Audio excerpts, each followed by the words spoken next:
Assalamualaikum warahmatullahi wabarakatuh. Alhamdulillahirabbil alamin. Wa bihi nasta'inu ala umurid dunya waddin.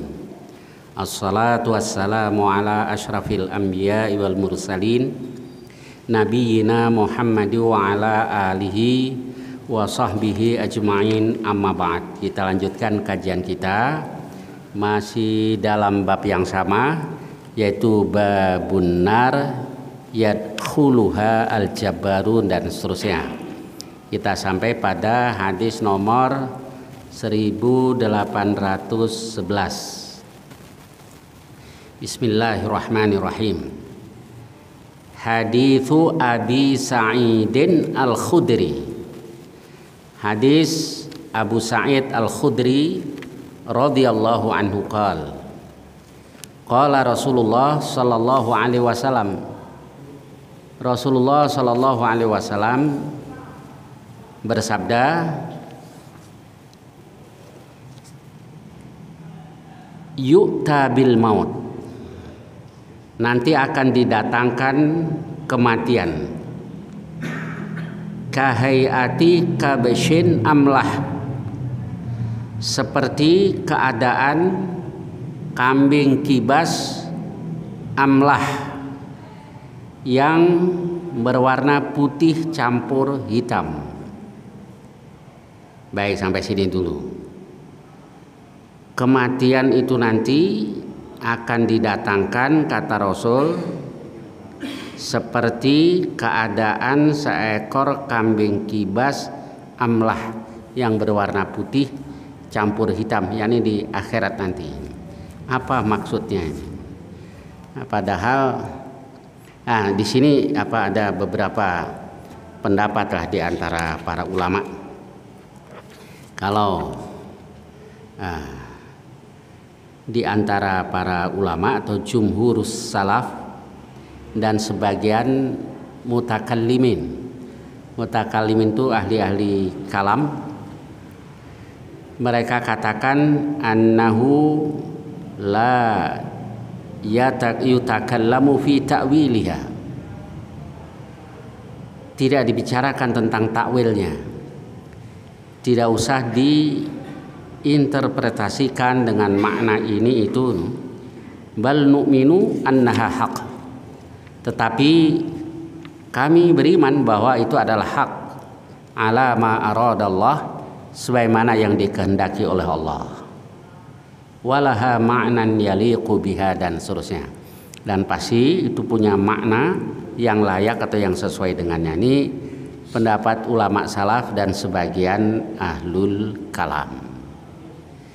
Sekarang kelompok yang kedua, jumhurul mutakallimin, kebanyakan dari ahlul kalam, annaha ta'awwalu bihasabi ma yaliqu biha.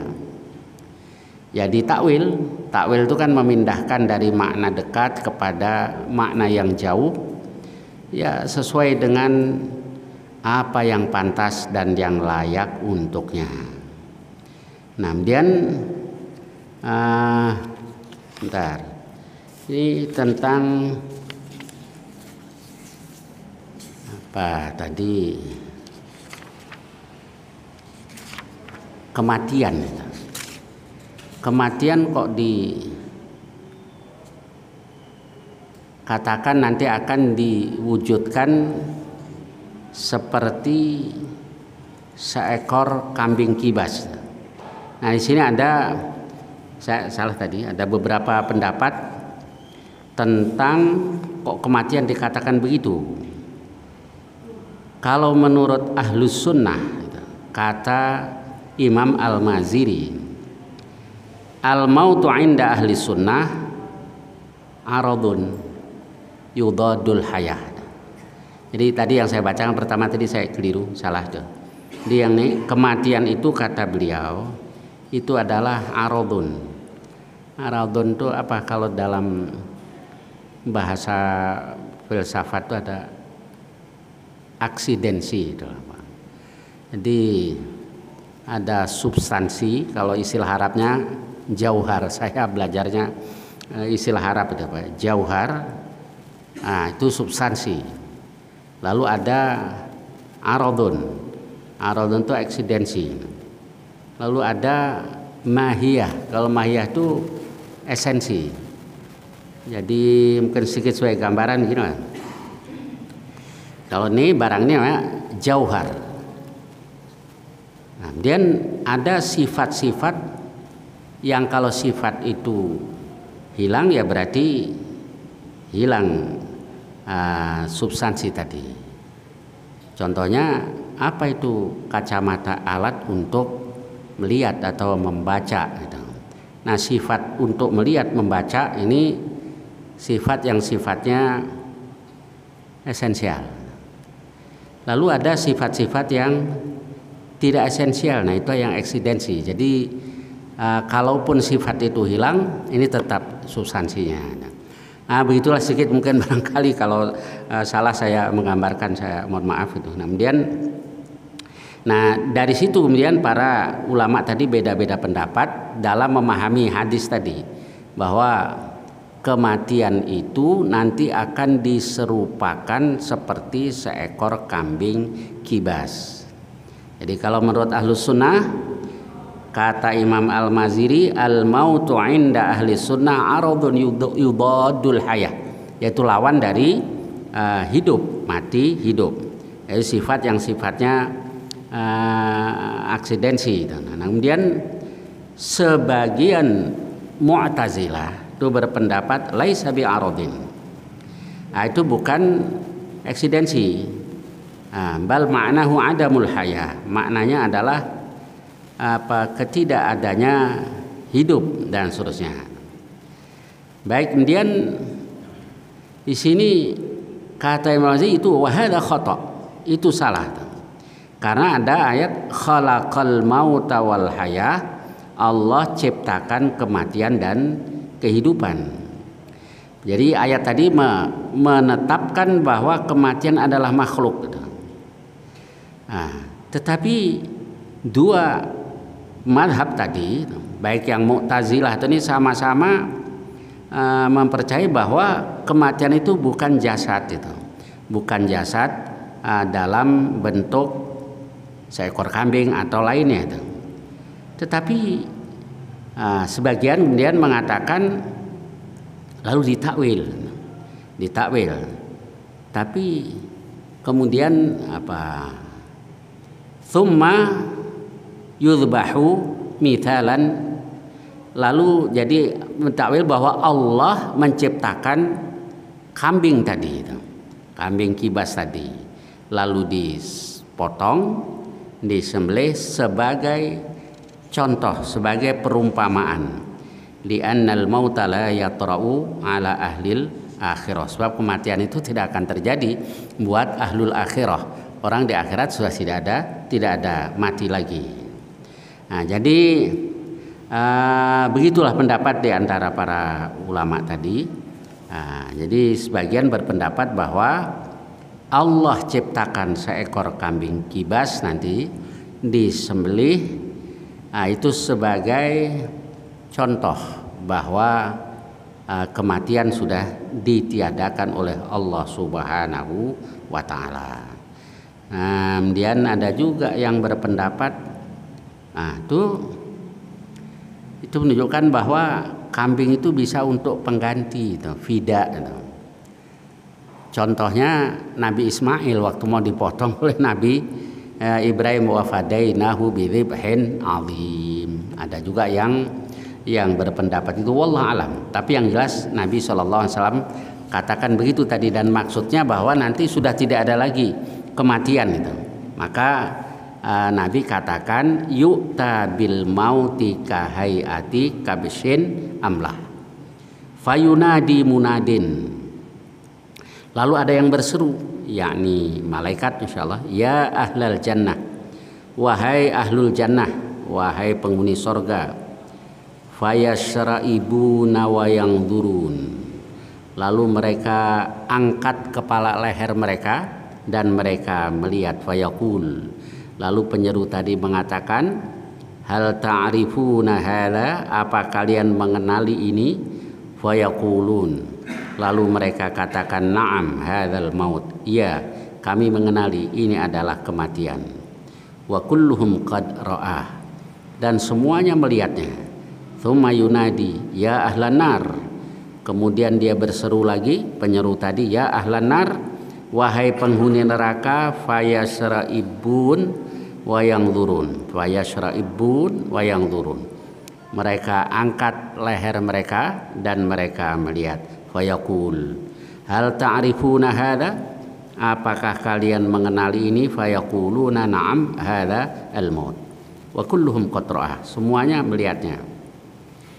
Fa yudhbahu, lalu disembelih. Tsumma yaqul, kemudian dia katakan, ya ahlal jannah khuludun fala maut, wahai penghuni surga kekal dan tidak ada kematian. Jadi wallah alam apa maksudnya dari hadis ini. Yang jelas ini untuk menggambarkan bahwa di akhirat nanti sudah tidak ada lagi kematian. Maka Allah katakan, penyeru tadi katakan, ya ahlal jannah khuludun fala maut, wa ya ahlan nar, dan wahai penduduk neraka khuludun fala maut, kekal dan tidak ada kematian. Kemudian dia membaca yakni firman Allah yang ada dalam surah Maryam ayat 39, a'udzubillahi minasyaitonirrajim tuh, wa anzirhum yaumal hasrah, dan berikan peringatan kepada mereka yakni wahai Muhammad, yaumal hasrati, hari penyesalan, idz qudiyal amru, tatkala perkara diputuskan, wa hum fi ghaflatin, sedangkan mereka di dalam kelalaian yakni terhadap hari itu, wa hum la yu'minun, sedangkan mereka tidak beriman. Jadi insyaallah yang dimaksud dalam hadis ini bahwa di akhirat nanti sudah tidak ada kematian. Ada yang kekal di sorga, kekal di neraka. Nah, kemudian ada juga di hadis lain yang disebut jahannamiyun, itu para bekas anggota ahli neraka yang kemudian dimasukkan ke dalam sorga. Tidak ada lagi kematian, jadi kekal. Bahkan khalidina fihi mereka kekal di dalamnya abadan, selamanya, jadi kekal. Kalau ada yang itu, siapa dulu yang tulis bahwa ternyata sorga itu tidak kekal, ini kesimpulan yang terburu-buru diambil dan kontroversial karena beda dengan pemahaman ya hampir seluruh ulama. Jadi tidak ada yang berpendapat bahwa akhirat tidak kekal. Alasannya banyaklah, diantaranya tuh kan nanti kulluman 'alaiha fan, semua yang ada di atas bumi ini akan habis, sirna, fana. Wa yabqa wajhu rabbika dzul jalali wal ikram, dan yang ada, yang tinggal adalah wajah Tuhanmu dzul jalali wal ikram. Dan juga alasan yang lain-lain lah. Nah, kalau dasarnya ayat tadi ini juga tidak kena, karena di ayat lain kayak di surah Ibrahim misalnya ayat 48 itu Allah katakan, a'udzubillahi minasyaitonirrajim, yauma tubaddalul ardu ghairal ardi, pada hari bumi diganti bukan dengan bumi yang ini, was samawat, dan juga langit. Jadi kalau bumi yang ini ya nanti akan binasa, tapi diganti oleh Allah tuh, yauma tubaddalul ardu ghairal ardi was samawat, itu jamak plural samawat, jadi semua benda-benda langit atau langit sampai langit ketujuh itu diganti oleh Allah Subhanahu wa ta'ala. Jadi yang ini benar hancur, tapi yang di akhirat nanti ya kekal. Kok bisa kekal ya? Kalau Allah yang pengekalkan, itu adalah urusan Allah, dan Allah maha kuasa. Allah fa'alul lima yurid, Allah lakukan apa saja yang dia kehendaki. Lalu di hadis yang pernah kita baca tempo hari ada sahabat nanya, "Ya Rasulullah, yauma tubaddalul ardu ghairal ardi was samawat," di mana manusia? Fil jisri. Dia ada di dalam ada di as-sirat itu, di manusia ada di situ, itu kata Rasulullah sallallahu alaihi wasallam. Baik, kemudian kita lanjutkan hadis berikutnya. Hadis Ibnu Umar radhiyallahu an qala Rasulullah sallallahu alaihi wasallam, "Idza shara ahlul jannati ilal jannah wa ahlun nari ilan nar."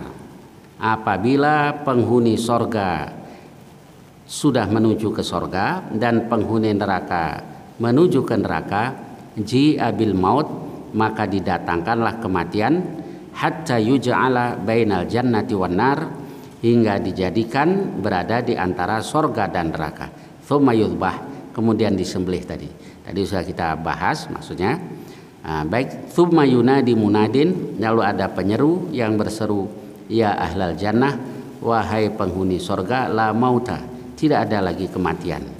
Wa ya ahlan nar, dan wahai penghuni neraka, la maut, tidak ada kematian. Fayazdadu ahlul jannati farahan ila farahihim, maka bertambahlah penghuni surga itu kegembiraannya ditambah kepada kegembiraan mereka, yakni semakin bergembira. Wa yazdadu ahlun nar huznan ila huznihim, sedangkan ahli neraka sebaliknya makin bertambah kesedihan mereka. Baik, kemudian hadis berikutnya, hadis Abi Hurairah anin Nabi sallallahu alaihi wasallam qaal, ma baina mankibail kafir masiratu thalathati ayyam lirrakibil musri'. Kata Rasul, antara dua pundak orang kafir itu jaraknya perjalanan 3 hari buat penunggang yang berjalan cepat. Apa maksud hadis ini? Saya belum dapat itu yang mensyarah hadis ini apa maksudnya, wallahu alam. Insyaallah yang dimaksudkan ya seperti itu nanti beban gitu. Maksudnya insyaallah begitu, beban yang harus ditanggung oleh orang kafir gitu. Baik, kemudian hadis berikutnya, hadis Harithah ibn Wahbin al-Khuzai qal, sami'tu Nabiya sallallahu alaihi wasallam yaqul, aku dengar Nabi sallallahu alaihi wasallam bersabda, ala ukhbirukum bi ahlil jannah, maukah aku beritahu kamu tentang penghuni sorga. Kullu dha'ifin mutadha'if, setiap yang lemah mutadha'if. Mutadha'if itu mutawadhi', yang tawadhu. Mutadzallil, khamil, jadi yang ya sederhana lah. Nah ini selanjutnya Nabi katakan, lau aqsama 'ala Allah la abarrah, kalau mereka bersumpah dengan nama Allah, Allah kabulkan. Seperti di hadis riwayat Bukhari itu, rubba asy'atha aghbar, ada orang-orang yang kusut berdebu, maksudnya yang tidak dipandang, bukan orang terkenal, ditutup, ditahan di depan pintu, yakni orang meremehkannya. Kalau dia mau bertamu, orang enggan untuk menerimanya. Tapi lau aqsama 'ala Allah, kalau saja dia bersumpah dengan nama Allah, la abarrah, Allah akan kabulkan. Tapi jangan juga kita salah nanti dalam memahami. Ada orang kusut berdebu, nggak pernah mandi, nggak pernah sholat, lalu wah ini waliullah. Enggak juga. Kalau waliullah itu pasti taat. Sebab kalau kita lihat di surah Yunus ayat 62 sampai 63 kalau nggak salah itu, a'udzubillahi minasyaitonirrajim, ala inna awliya Allahi la khaufun alaihim walahum yahzanun. Ketahuilah bahwa wali-wali Allah, kekasih-kekasih Allah itu la khaufun alaihim wa lahum yahzanun. Tidak ada rasa takut pada diri mereka dan tidaklah mereka berduka cita. Lalu Allah jelaskan di ayat berikutnya, siapa mereka itu? Mereka itu adalah alladzina amanu wa kanu yattaqun. Orang-orang yang beriman dan mereka bertakwa. Jadi aulia Allah itu beriman, yang kedua bertakwa. Takwa itu diantara tafsiran dari para ulama adalah menjaga diri dari neraka. Bimtithalil awamir wajtinabin nawahi, dengan menjalankan perintah-perintah Allah dan tinggalkan larangan-larangannya. Jadi kalau aulia Allah itu takwa. Nah, kalau sholat juga enggak, mainnya ke tempat-tempat maksiat, pernyataannya seringkali menentang Al-Quran, menentang sunnah Rasulullah SAW. Ya wali sih, cuma wali syaiton. Walinya syaitan. Kalau kita lihat di Quran tuh ada aulia Allah, ada aulia syaiton, ada wali-wali Allah, juga wali-wali setan. Nah kalau aulia Allah ya satu, alladzina amanu wa kanu yattaqun, orang-orang yang beriman dan bertakwa. Nah kesalahan kebanyakan saudara kita dalam memahami waliullah itu dari sisi ngelihat dari sisi bisa tidak melakukan hal-hal yang khariqah lil adah, melakukan hal-hal yang luar biasa, bisa terbang, bisa ini, bisa itu, asal bisa lakukan itu waliullah. Oh nggak selalu, kan ada mu'jizah. Kalau mu'jizah itu Allah berikan kepada para nabi, para rasul. Karomah Allah berikan kepada aulia Allah, orang-orang yang beriman bertakwa. Jadi karomah itu buah dari iman dan takwa, bukan buah dari kemaksiatan, bukan. Jadi sebagaimana di hadis yang pernah kita pelajari, ingat saya itu di riwayat Bukhari, Nabi katakan bahwa man adali waliyan faqad adzantuhu bil harbi. Barang siapa memusuhi waliku, aku umumkan perang kepadanya.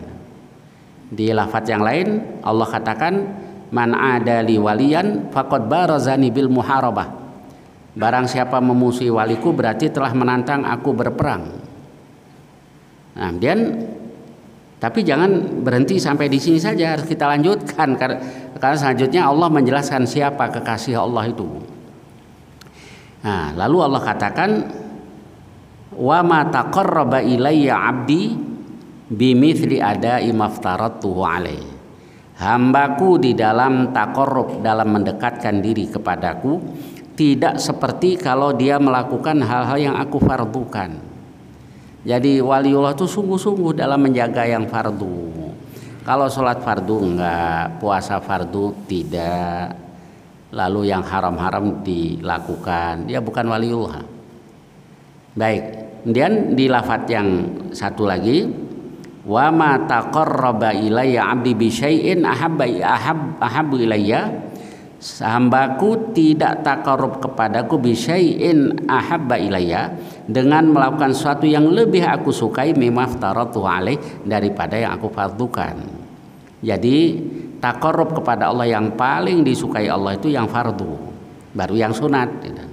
Jadi jangan sampai kita mengejar sunat dengan menelantarkan yang fardu. Baik, kemudian wala yazalu yataqarrabu ilayya bin nawafil. Lalu hambaku tadi terus taqarrub kepadaku dengan melakukan yang nafilah-nafilah. Hatta uhibbah, hingga aku mencintainya. Nah, kalau saya dicintai berarti dia jadi waliullah. Wa idza ahbabtu kuntu sam'ahu alladhi yasma'u bih. Kalau aku mencintainya, aku jadi pendengarannya yang dengannya ia mendengar. Wa basarahu alladhi yubsiru bih, aku jadi penglihatan yang dengannya ia melihat. Artinya pendengaran, penglihatannya dijaga oleh Allah Subhanahu wa taala. Wa yadahu allati yabtishu biha, aku jadi tangannya yang dengannya ia memukul, yakni gerak-gerik tangannya dibimbing oleh Allah.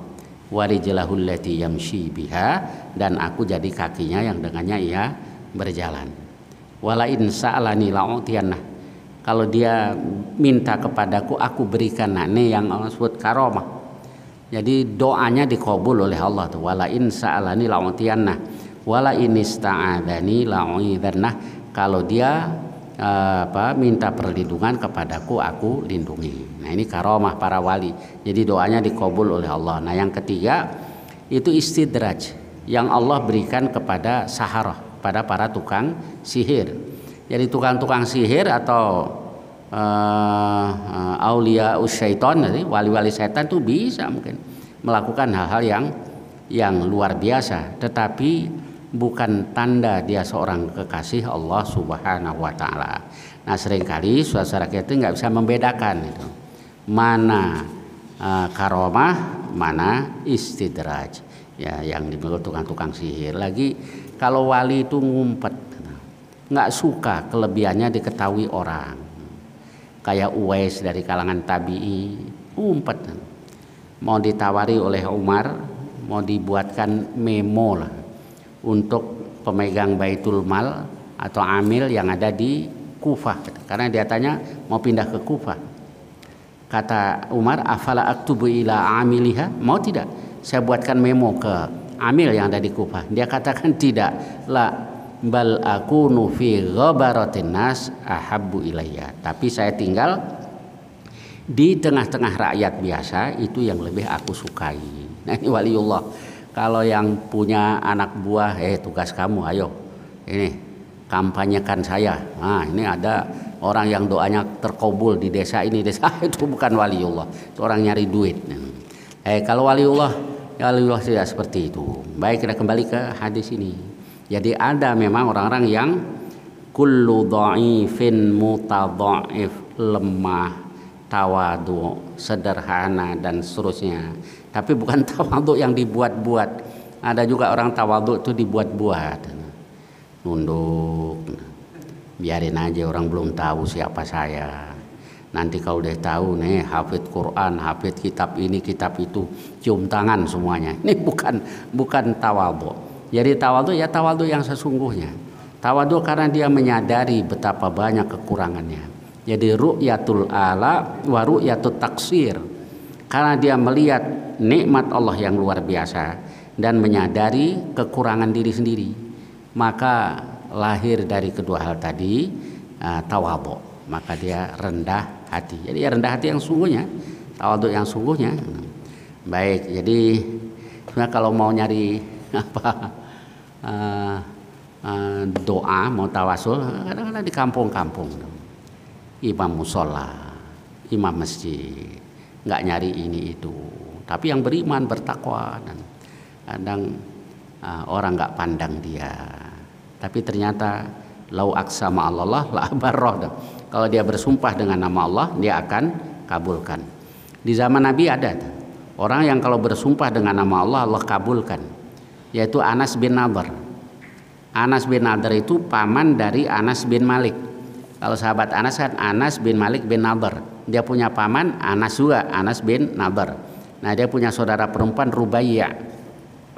Rubaiyah ini pernah mematahkan gigi seorang perempuan. Lalu keluarga korban menuntut hukum balas atau hukum kisos. Dia datang ke Rasul, ya Rasulullah, gigi Rubaiyah mau dipatahkan. Ya Anas, kitab Allah al-kisos. Wahai Anas, kitab Allah al-kisos. Karena keluarga korban menuntut kisos. Jadi sebenarnya kalau dalam Islam itu kisos itu tergantung keluarga korban atau si korban. Kalau korban menuntut hukum balas ya hukum balas. Kalau korban menuntut diat ya diat. Kalau membebas saja bebas itu. Kemudian dia kata begitu Nabi katakan, ya Anas, kitab Allah al-kisos. Kata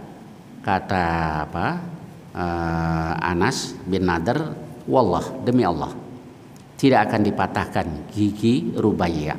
Tahu-tahu keluarga korban memaafkan. Lalu Nabi katakan, di antara hamba Allah ini ada orang yang kalau bersumpah dengan nama Allah, Allah kabulkan. Di antaranya adalah Anas bin Nadhr. Kalau sekarang tuh banyak tamunya tuh. minta disumpahin. Sumpahin dong, jadi orang sukses, orang ini itu, ya Allah. Jadi ada orang yang nggak dipandang lah itu, ternyata lau aqsama 'ala Allah la abarra. Lalu ala ukhbirukum bi ahlin nar, mau tidak aku beritahu kamu ahli neraka. Kullu utullin jawadhin mustakbir. Kullu utullin, utul itu al-jafi asyadidul khusumati bil batil, orang yang bengis itu ya, jafi apa, asyadidul khusumah, penentang dengan kebatilan. Tapi dasarnya adalah satu kebatilan. Ada orang model-model begini. Lalu ada juga yang katakan al-jafi al-fadh al-ghalidh, yang bengis, yang keras hati. Kalau jawad, kullu utullin jawadin. Jawad itu artinya al-jamu' al-manu'. Jadi orang yang pelit, yang ini dan seterusnya lah. Dan ada juga wakila kathirul lahm al-bukhtal fi misyatih, yang daging badannya gemuk dan sombong dalam cara berjalannya. Wakila ada juga yang katakan al-qasirul batin, udah pendek perutnya gendut. Wallahualam. Jadi insya Allah semuanya lah tadi masuk. Mustakbir, yang sombong, yaitu orang yang kayak di hadis lain itu sombong itu batrul haq wa ghamtun nas. Nah ini ahli neraka. Jadi ahli neraka kullu utullin jawadin mustakbir. Saya lanjutkan hadis berikutnya, hadis Abdullah ibni Zam'ah annahu sami'an Nabiy sallallahu alaihi wasallam yakhtubu, bahwa dia mendengar Nabi SAW berkhutbah wadakaron naqah. Jadi dalam khutbah tadi panjang, si Abdullah bin Zam'ah ini dia cerita bahwa dalam khutbah tadi Nabi menerangkan tentang naqah, seekor onta yang dipotong oleh kaumnya Nabi Saleh. Walladzi aqara, dan orang yang menyembelihnya. Faqala Rasulullah SAW, Nabi katakan, yakni baca ayat Allah, idzim ba'atsa ashqaha, yaitu tatkala yang paling sial di antara mereka bangkit, yakni untuk menyembelih onta tadi. Imba'atsalaha rajulun azizun arim, yang bangkit bergegas untuk menyembelihnya adalah seorang lelaki yang azizun arim. Aziz sini maksudnya yang jarang, contohnya lah orang kayak dia itu. Arim kalau kata Imam Nawawi asyirir al-mufsid, pokoknya orang yang jahat ya. Jadi mani'un fi rahtih, yang kuat lah di tengah-tengah kelompoknya tadi, mani' yang paling kuat. Mithlu Abi Zam'ah. Lalu Nabi katakan, nah kayak Abu Zam'ah nih orangnya itu.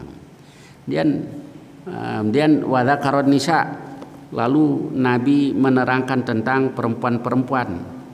Faqal, Nabi katakan ya'midu, sebentar ya, tadi Nabi katakan kayak Abdullah bin Zam'ah itu. Jadi riwayat lain jelaskan ini keserupaan saya dengan dia itu membawa bahaya buat saya ya Rasul. Nabi katakan tidak, dia kafir sedangkan engkau mukmin. Jadi hanya keserupaan secara fisik. Ini Nabi pernah katakan nanti yang paling serupa dengan Nabi Isa si fulan, paling serupa dengan si Dajjal si fulan.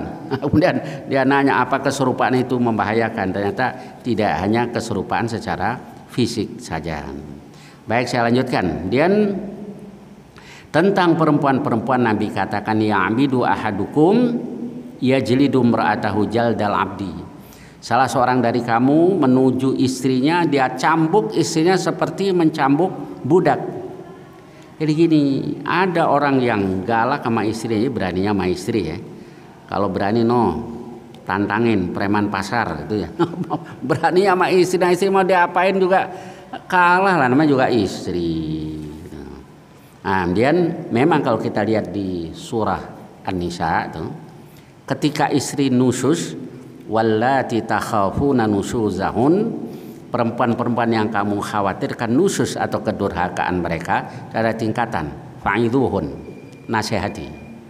Yang kedua, wahjuruhunna fil madhaji', tinggalkan di tempat tidur. Nah, pisah ranjang. Tetapi Nabi jelaskan di satu hadis, meninggalkan di tempat tidur, tidak boleh diusir dari rumah, ya tetap di rumah sampai istrinya sadar gitu ya. Kemudian yang ketiga, wadribuhun, pukullah mereka. Nabi katakan darban ghaira mubarrih, pukulan yang tidak mencederai. Jadi sekalipun dibolehkan memukul, bukan pukulan yang kayak, maka Nabi katakan jaldal abdi, kayak mencambuk budak, nggak boleh. Ya, ada orang nanya, Ustaz, istri saya bandel, pulangnya jam 2. Ngapain tuh bang? Nongkrong di perapatan. Ada yang nususnya sampai kayak begitu. Nah saya tanya, dulu nyarinya di mana? Nyari istri kerjanya nongkrong di perapatan, pulang jam 2 ya. Kalau buat kayak kita mungkin ya udah kita pukul apa, wadribuhun kalau nggak bisa dibilangin. Jadi kan nasihat dan dipisah ranjang tapi nggak boleh diusir, baru pukul tapi pukulan yang tidak mencederai. Lalu Nabi katakan fala'allahu yudhaji'u fi akhir yaumi, barangkali dia menidurinya di malam harinya. Jadi siang digebukin kayak budak, malam ditiduri juga. Nah ini dicela oleh Rasulullah SAW. Thumma wa'adhahum fi dhahikihim minad dhartah. Lalu Nabi memberikan nasihat kepada mereka karena kentut. Wa qal lima yadhaku ahadukum mimma yaf'al. Kenapa salah seorang dari kamu mentertawakan apa yang dilakukan yakni oleh saudaranya. Nah, baik, saya kira sampai dengan hadis ini, insya Allah yang akan datang kita lanjutkan hadis-hadis berikutnya. Barangkali ada pertanyaan tentang hadis-hadis yang kita bahas tadi atau lainnya yang saya bisa, silakan. Tafadholu.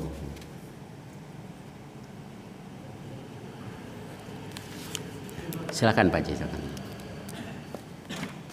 Yang wali-wali Allah. Ya, betul.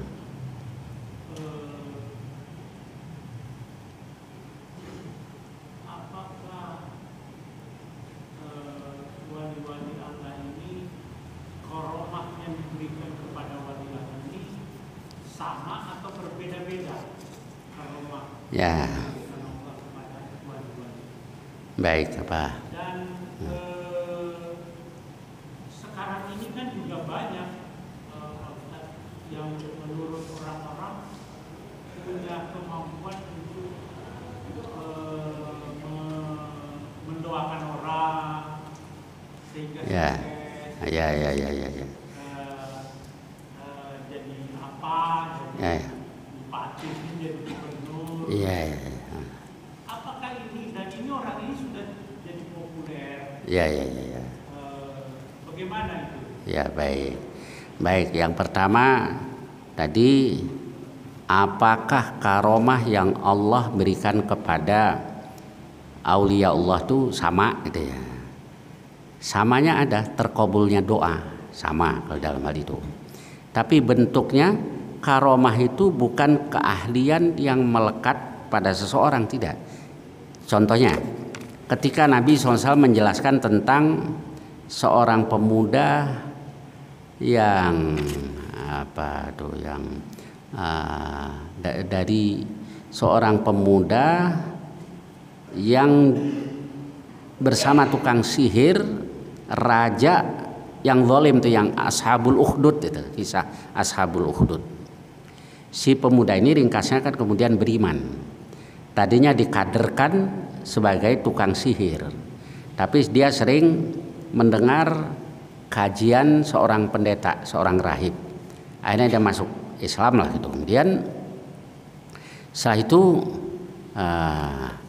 karena dia bersikeras dengan keyakinannya, akhirnya raja suruh para pengawal bawa dia ke atas bukit. Nanti kalau sudah sampai puncaknya lemparkan ke bawah. Nah, pemuda ini cuma katakan Allahumma kfinihim bima syi'ta. Ya Allah, tolong aku dari mereka dengan cara apa saja yang kau kehendaki. Jadi bukan beda karomah dengan kebal, nggak mempandi bacok gitu ya, beda. Pokoknya terserah Allah, yang ditolong sama Allah gitu. Nah, dikabulkan doanya. Nah, kemudian tahu-tahu terjadi gempa. Pengawal para raja berjatuhan, pemuda ini selamat. Bagaimana dia diselamatkan oleh Allah? Wallahu alam. Pokoknya dia diselamatkan oleh Allah. Nah, udah kepalang tanggung karena sudah ketahuan raja, dia turun, datang ke istana lagi, kucluk-kucluk masuk ke istana. Nah, si raja makin geram kan. Dia suruh lagi para pengawalnya, bawa dia ke tengah laut naik perahu. Nanti kalau sudah sampai tengah laut, suruh kembali ke agamanya. Kalau enggak, lemparkan ke laut. Dia berdoa lagi kayak tadi. Tadi juga disuruh ini, kalau mau murtad bawa pulang. Tapi kalau sampai nggak mau murtad, lemparkan. Nah, pas ke laut begitu juga. Kalau tidak mau, lemparkan ke laut. Dia berdoa lagi, Allahumma kfinihim bima syi'ta. Ya Allah, tolong aku dari mereka dengan cara apa saja yang kau kehendaki. Lalu tahu-tahu perahunya terbalik, semuanya mati, pemuda ini selamat. Bagaimana kok bisa selamat? Wallah, pokoknya diselamatkan oleh Allah. Lalu dia kembali lagi ke istana. Dia ngomong, wahai raja, engkau tidak akan bisa bunuh saya kecuali engkau kumpulkan manusia di tanah lapang. Jadi dia udah nggak ada cara lagi. Ya korban nggak apa-apa, tapi ada hasilnya, yaitu membuat orang beriman semua. Nah, lalu engkau salib aku, engkau ambil anak panah dari tempat anak panahku ini, dan engkau baca Bismillahirrabbilghulam. Jadi kemudian benar yang mana sih pengawal raja, dia baca Bismillahirrabbilghulam, disaksikan banyak manusia, baru pemuda tadi mati. Tapi semua yang hadir di situ beriman, dan akhirnya dibunuh oleh raja, suruh masuk ke Ukhdud tadi, ke parit yang dinyalakan api. Nah, ini contoh lah Pak, seorang waliullah, jadi doanya dikabul oleh Allah, bukan berarti sekali kedip cewek langsung ngikut gitu. Itu kadang-kadang pakai jimat yang begitu-begitu. Jadi doanya dikabul oleh Allah. Nah, kemudian ada orang yang mendoakan orang bisa sukses, bisa saja. Jadi tidak harus terkenal, tetapi bisa saja ya terkenal juga, ya doanya dikabul juga. Tapi yang jelas pasti akhlaknya baik dan dia tawadhu, bukan orang yang menyombongkan diri tadi. Insyaallah gitu Pak Haji. Wallahu a'lam. Ya. Silakan. Silakan. Jadi saya pernah mendengar suatu ketika Nabi Muhammad di Madinah itu didatangi oleh seseorang. Di situ ada para sahabat dan tidak ada yang mengenal. Setelah pergi, Ya. katanya itu Nabi Haidir. Apakah memang Nabi Haidir sampai saat ini masih hidup? Tentang Nabi Khidir masih hidup atau tidak itu memang ikhtilaf. Ada perbedaan pendapat di antara para ulama. Sebagian berpendapat masih hidup. Yang kedua katakan enggak, karena Nabi pernah katakan di tahun ini tidak ada orang yang umurnya lebih dari 100 tahun. Waktu Nabi bersabda itu. Kalau sesudah itu ya mungkin ada orang yang umurnya 100 tahun lebih, apalagi sekarang itu.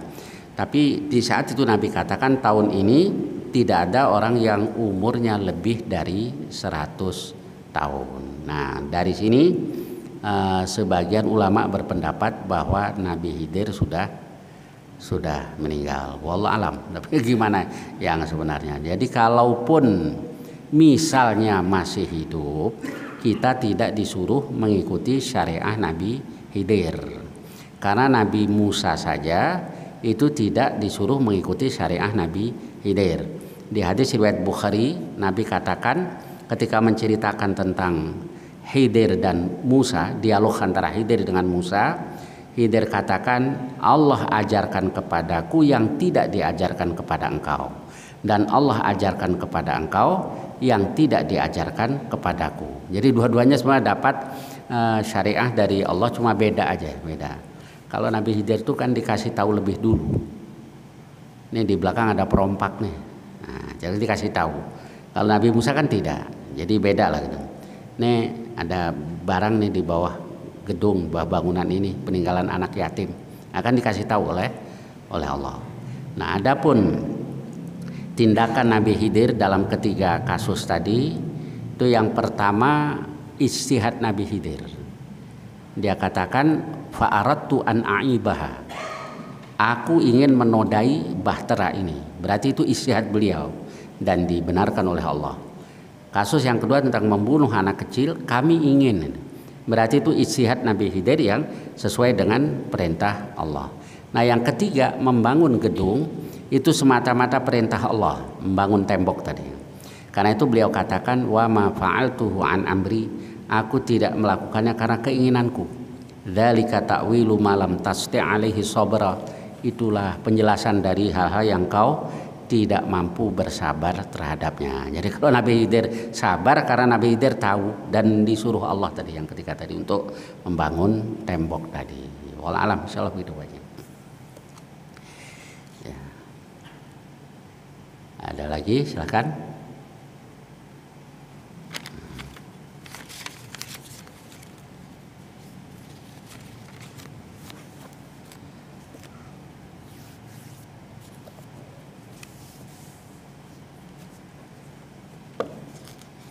Nggak bisa juga kita jadi Nabi Khidir.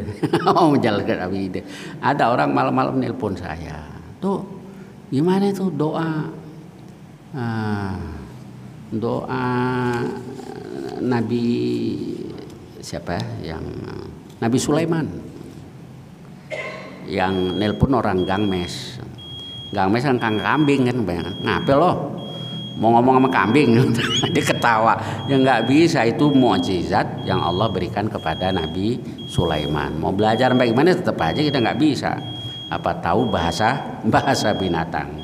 Baik, mudah-mudahan banyak manfaatnya. Wassallallahu ala nabiyina Muhammad wa ala alihi wasallam. Alhamdulillahirabbil alamin. Assalamualaikum warahmatullahi wabarakatuh.